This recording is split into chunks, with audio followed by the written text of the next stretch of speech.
Hi. Sorry, I'm a bit sweaty. I've just run straight off the train. However, what I intend to do is try and add a little bit of colour to the word framework, because framework on its own sounds bloody dull, doesn't it? What I'm going to try and do is actually tell you the way that we've come about with RetrofitWorks. It's taken about 7 years, and we've kind of always had the same intention, that the standards that Peter's just outlined had the same intention of what Phil would have outlined before I arrived. We've gone this way, everyone else has gone this way. We've always had the same aims, and we are actually gradually starting to overlap. So where I come from is that actually we need to be giving householders a unique perspective, because each home is unique. For many years, we've tried to do retrofit at scale by sticking a leaflet through every door and hoping the phone rings. And it's failed. Local authorities have failed, social landlords have failed, building companies like my own have failed. We need to be giving individuals bespoke advice because their home is unique. This is 40 houses in Sutton in South London, all built within a mile of each other. They're all built around 1900, so I'd say the oldest to the youngest, 5 years. All the same build type, all the same weather, completely different energy use. The size of the pies relative to the annual energy bill, the consistency of the pie and the key on the left there is what that bill is made up of. So this is my nan's house.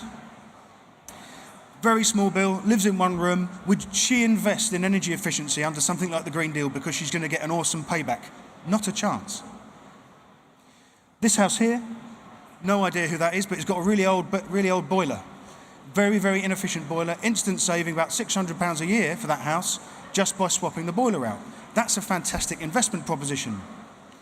If you'd carried out an EPC on each one of those homes, it'd have the same result, automated advice giving you probably to put loft insulation in. That's a crap scheme. That's a dreadful way to run a programme, but that's what we're doing across the country. Not only that, each individual householder is unique, not just the house and what it needs. The house tells you what it needs. All the protocols that Peter's outlined there will help us to do that. But the individual needs some love. We need to understand that individual, what their aims are for the building and what they want to do with it in the long term. Moreover, that person's going to move out in a short time. What's going to happen after that building is reoccupied later? So with mosaic data, we can overlay with other data, start to say, okay, well, this house needs X, Y, and Z, but this person is motivated by other things. How do we overlay the two to start actually getting some stuff done at last? The key is to make a really good offer to that person. And that offer is made up of a multitude of things. Under the Green Deal, what happened is we had this really rigid structure. We started with the structure because we wanted to protect the financial mechanism. And we ended up with an enormously boring scheme that everybody could really not vary their offers at all. It's like walking into 20 different restaurants with 20 identical crap menus. What we're trying to do is start at the other end and say, okay, this person in this house with these needs, we're going to make them an awesome offer, and it has to have all of these things. And it includes very boring things, but we don't tell them about the boring stuff. We tell them about the exciting outcomes. We need a whole house retrofit strategy. We need detailed design based on that strategy. We need a budget and a procurement policy that ties down a contractor to commit to outcomes. That Peter's got a regime that helps us to understand what those outcomes should be once these things are done. Warranties, guarantees, operation maintenance guidance, all of that stuff. A householder is not trained to understand all of these things, but if any one of them's not there, they'll know. Their gut is telling them, I don't like this offer. So we started working on RetrofitWorks because we felt the Green Deal was going to do a disservice to small companies. We knew we'd be able to gather leads. We knew we could go to a Green Deal provider having lots of customers that trusted us already and go to them and say, right, here's our customers, we want your money, please. But under the Green Deal, the relationship was actually between customers and the Green Deal provider. They would be in control of it, and they would be in control of a supply chain that would be a race to the bottom on price, and therefore quality would be out of the window. We've got the customers. So on the left here, we've got a number of organisations that we call advocates that are part of our cooperative. They know their constituency of people. They can define the offer, and they can work with them to pass them through our supply chain, and we can go to any financial provider we like on that basis. So the way we tend to do retrofit or any kind of work in buildings at this moment in time is, let's say Bob the builder goes to Mrs. Miggins, here's a price, I could do it next week, Fantastic, householder gets it done. Builder finishes, I want to get paid really quickly. And by the way, I've not allowed for any time to sort my any problems out, so I'm not coming back. That's fine in London because nobody talks to each other. But if you go outside of London, neighbours tend to talk. That kills the industry. What we need to be doing is thinking that a deep retrofit requires maybe 15 years of 4 chunks of effort. So if we do that one thing and Mrs. Miggins is let down, then that's a whole street or a neighbourhood where people know that that's going to be a bad process. What we need to be thinking of in terms of planning, doing and measuring this, and dare I say it, a bit of training to learn from what we do and in our errors on the way, to be able to pull into the planning process the fact that a house might be changed in the future. We can't give an energy assessment to a builder and say build that, because it's nonsense. You have to turn that into a specification, a design. A finance provider will want those things in order to make sure the work that goes on into that building is low risk. The lender is on the hook for bad work. Doesn't matter what it is. You've all heard of it. You see it on Money Supermarket. Buy your holiday on your Barclaycard book because Barclaycard will sort it out. That's actually true. So we've got to get the lenders into this, and they will do so with low-risk mechanisms. And that's what we've been working on with specialist installers, general contractors. The key thing to understand here is that this is all a model. The building control industry for signing off stuff now is all done on a self-certification basis. So in other words, these are contractors that are signing off their own work and saying it's wonderful. We still need to make sure that work quality is high and that we need to know that the building is actually performed, because we want Mrs. Miggins running down the street waving her nightie saying, my house is awesome now, everybody should do it. But we've got to understand this line is down the middle of the chart, okay? And I'm not afraid to say it. What's down that line is left-hand side of the process is that these are impartial people doing this for the householder. They're custodian of the truth in this sense. They're trying to make sure this is a long-term journey for the house, and on the right, they're biased. Now, even I might say, let's say it's a gas engineer that's got a fantastic deal with Valent boilers. They're recommending a Valent boiler. What about Worcester Bosch? Oh, I think you should have a Valent boiler. I get 400 quid kickback. This happens every day. So this market is genuinely about trust. To get every building renovated by 2050, we've got to crack this, and that's what RetrofitWorks is all about. So we designed our mechanisms and, dare I say, our framework based on that. So our aims are to make sure that every home is renovated to a high performance. Even if you're only doing one thing now, here's the list of things that we have to do forever. We've got a journey to work on. We need to make sure that every person that lives or works in that home has fantastic, accurate knowledge to inform every decision that they make. And we can try lots of different routes for that, and I'll allude to some later. Every lead, an opportunity to do something is pounced on, even if that's the milkman spotting some draft proofing that hasn't been done. How do we try and have an industry that gathers all that stuff, refers that to a trusted intermediary, and that's moved on? And by a trusted intermediary, I could mean a local community group.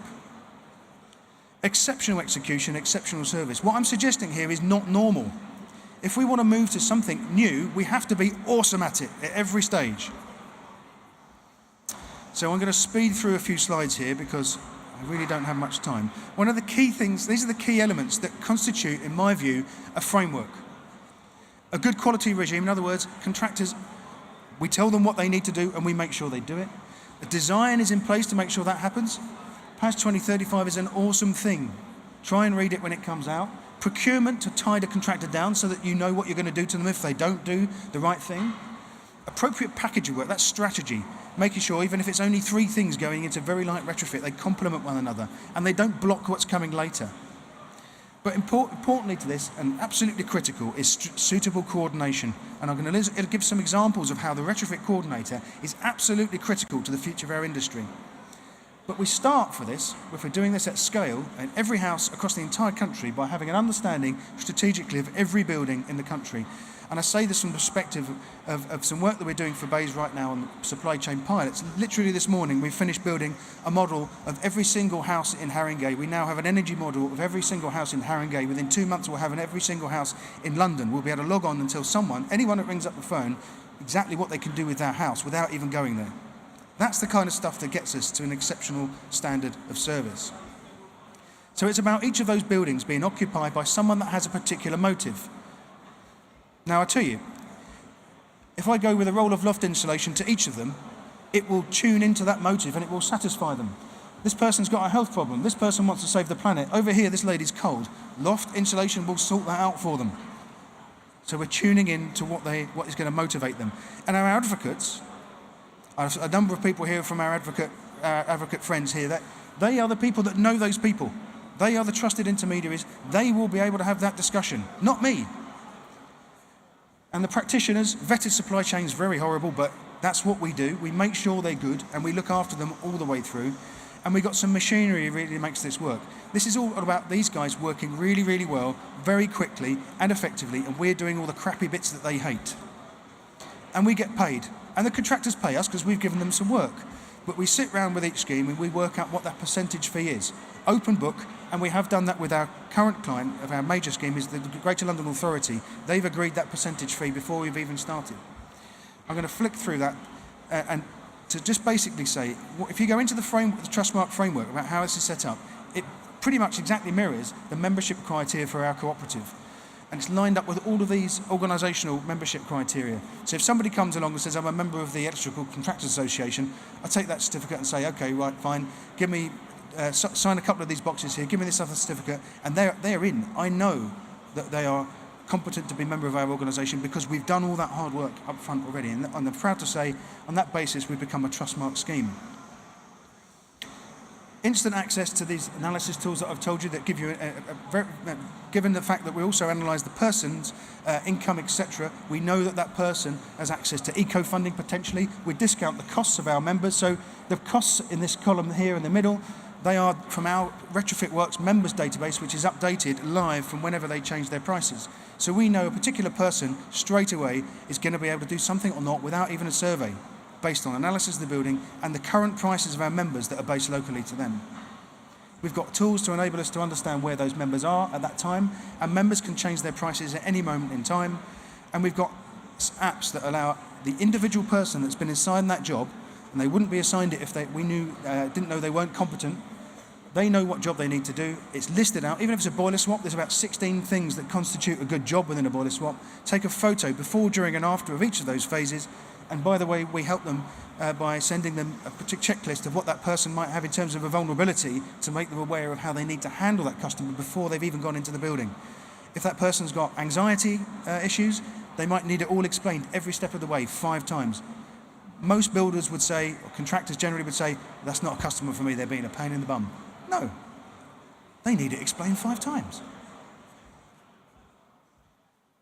So these retrofit coordinators, they're like hen's teeth. They have to be energy competent, commercially savvy, and know how buildings really work so they can do a design properly.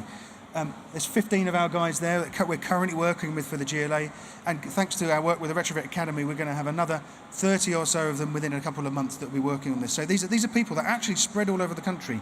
The tools that we've got enable this to be done mostly remotely, and where there are high-risk jobs, when there are things that need to be dealt with, these guys travel to site.